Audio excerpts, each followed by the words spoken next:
Hi there, this is Jay Rogers coming to you again from my kitchen, representing Kako America and our GE brand of safety helmets. I have our GH400 in my hands. I want to talk to you today about the true cost of purchasing helmets. Because a lot of folks think it just might be the cost on the invoice, and it's not. There's so much more involved in what this thing actually costs. So to be fair, we're on the premium side. We're a premium product and we're priced a little more premium than some of the other folks. But don't just look at that invoice cost. What are you getting for the money? Well, let's look at it like this. The shelf life on a helmet is 10 years, same as our competitors, but the average helmet really lasts about 3 years before it either takes an impact and needs to be removed from service, or they just want to change and get a fresh one for new parts, whatever the reason is. So figure 3-year shelf life. And on the average invoice on a retail value, we're probably about $30 more than the other guys. That's $10 a year. 220 working days a year, you're looking at 4.5 cents a day is how much more my helmet costs than my competitors.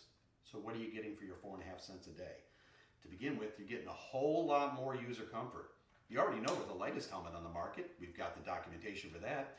You already know that we're the coolest helmet on the market. In fact, if you haven't gone to our website, 11degreescooler.com, you can find all kinds of wonderful information about that. But our Type 1 is almost 11 degrees cooler. It's 10.92 degrees cooler than any of our competitors. And our Type 2 is over 8 degrees cooler than our competitors. So you're getting lightweight, you're getting lower profile, you're getting the coolest helmet on the market. I would think that that alone is worth 4.5 cents a day. And let's face it, who there is wearing $50 safety shoes on the job site?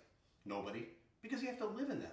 Everybody's going to Red Wing or Timberland and spending $200 to $250 per year. You're spending 5 times as much for safety shoes when you can buy a $50 pair that meets the spec, meets the standards, and is ANSI approved. Yet because people live in these things 9 hours a day, you're giving them the comfort and protection that they deserve. We're asking for the same for a safety helmet. They gotta live in this thing for 9 hours a day. So for 4.5 cents more, we're going to give them that cooling effect. We're going to give them that lightweight. We're going to give them the comfort features.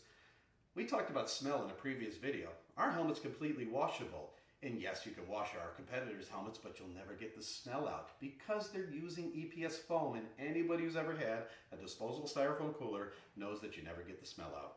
And you're asking your worker in those situations to wear this product that is retaining the smell every day. It's like asking your employee to not wash their shirt and wear it to work every single day. Not really a fair ask, not a comfortable ask, not even an issue with the GH400 and 500 series of safety helmets. But really it all comes down to heat stress. Let's talk about heat stress.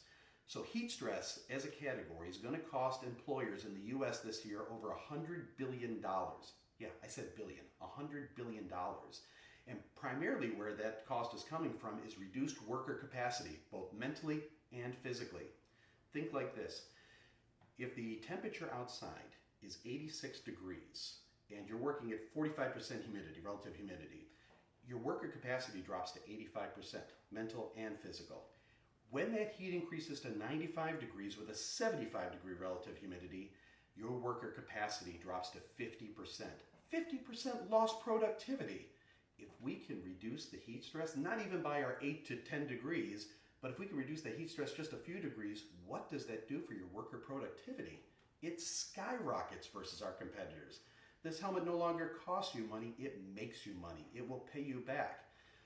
Now, God forbid there's a heat stress injury, or what OSHA is going to call a prostration injury, There's a great tool online. It's called the OSHA Safety Pays tool. You can Google it and look it up. I use it all the time.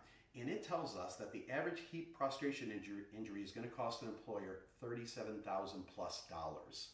Now, for a syncope incident, which is fainting incident, it's going to cost the average employer $30,000. These are enormous and avoidable numbers. We can help reduce your heat stress. We can avoid these numbers. We can avoid bad public goodwill. We can avoid negligence lawsuits. We can avoid missed time. We can avoid absenteeism and turnover by providing a more comfortable experience, a safer experience, a cooler experience. That's what you're getting. It's not just the line item. And by the way, if you are looking at the line item, are you looking at the accessory line items as well? Very few people buy just the safety helmet. The vast majority of companies buy 3 to 5 accessories, whether it be cap-mounted earmuffs, whether it be a visor, whether it be a mesh or polycarbonate face shield. The accessories are incredibly popular, and ours are 20 to 25% less than our competitors across the average. So when you look at the price of our helmet plus the price of the accessories, you're going to see that we're a significantly better deal financially besides the other benefits mentioned. I appreciate your time today. I appreciate your considering GE safety helmets. We'll see you in the next video.